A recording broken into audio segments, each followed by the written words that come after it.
Okay, so you sent in a ton of articles all about Shrek 5. Yeah. And like the internet is going crazy for this one. It really is. So we are diving deep today into the big question. Can Shrek recapture that like magic, from those first two films, those iconic movies? Right. Or these legacy sequels, like doomed to just disappoint us? Yeah, it's a big question, isn't it? It is a big question. We got news articles, fan theories, Yeah. I think maybe even some like leaked stuff. Ooh. Let's find out, huh? What's the most interesting thing you're seeing from like all this Shrek buzz? Well, I think what's really fascinating is this emphasis on like going back to the magic of those early films. Okay. But I mean, the question is like, what was that magic? Was it just the animation? Was it the way they did the humor? Yeah. Was it the way they like played with the fairy tales? Mhm. I think to really understand if Shrek 5 can do it again, we need to like think about why those things worked in the first place, That's a really good point. Just saying return to the magic doesn't really give us much, does it? Yeah. Like those first Shrek films were really groundbreaking, Totally. with that CGI animation. Oh, yeah. But animation visually, I mean, it's come such a long way since then. Oh, for sure. So could Shrek 5 like go for that photorealistic thing? You know how like the Lion King remake did? Yeah. Or will they kind of stick to the more like stylized? That's a big decision, right? It is. Because if they go super realistic, they might lose some of that like cartoony charm that made the originals so good. Yeah. But then if they stick with the, the older style, is it going to feel old? Right. Like, compared to all the other animated films we have now? Yeah. The articles do mention visually stunning like sequences, but we'll just have to wait and see what that actually looks like. I know, right.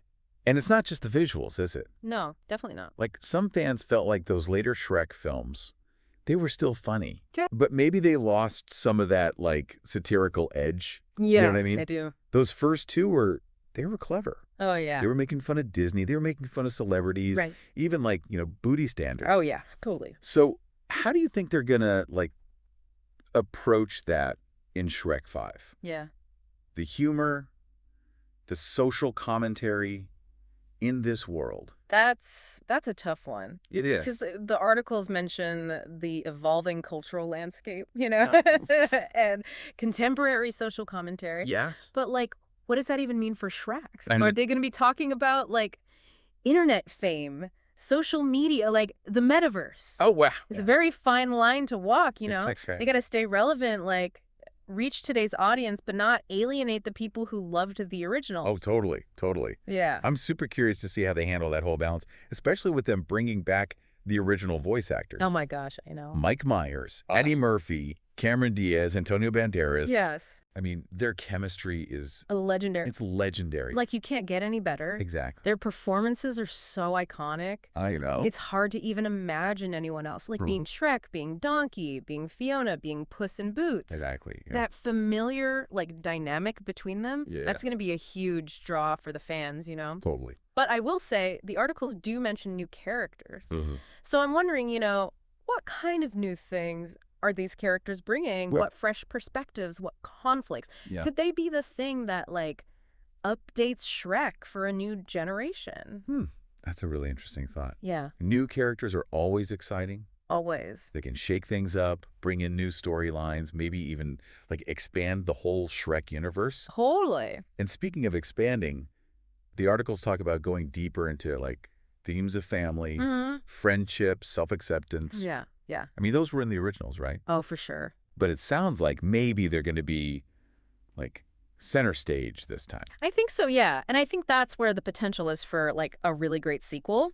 Because the original films touched on those things, but Shrek 5 has this chance to explore them like so much more deeply. Think about it. Shrek and Fiona as parents, Donkey and Puss in Boots, and how their roles have changed with Shrek's life. Maybe Fiona takes a, more active role in like ruling far, far away. Oh, interesting. It could be really cool. I'm definitely intrigued, I gotta say. Yeah. It feels like Shrek 5 might be more than just like a nostalgia trip. Right. It could be like a chance to revisit these characters we love, see how they've changed, and think about what those themes mean now, like in our world. Exactly. And that's the big challenge for any sequel, It is. Can you bring back that old feeling, but also give us something new? Yeah. Something that means something to, people watching it today. Right, right. I guess we just have to see. But one thing's for sure. When that first trailer comes out, Oh, yeah. fans are going to be looking at every little detail. Oh, absolutely, yeah. I'm like refreshing those movie websites every 5 minutes. Exactly, yeah. So, based on everything we've talked about today, do you think Shrek 5 can, like, recapture that magic? Continue this story for a new generation? What are you thinking? It's hard to say for sure without seeing more, Yeah. But I think, yeah, the potential is there. If they can find that sweet spot, Uh-huh. between respecting the original films and also giving us some fresh new ideas, Yeah. then Shrek 5 could be something really special. I hope so. And what about all of you out there? What are you most excited about? Maybe a little worried about with this new Shrek movie? Yeah, let us know. Let us know your thoughts. We want to hear what you think. We can't wait. Okay, until next time, may your swamps be merry and your onions forever layered. Yes.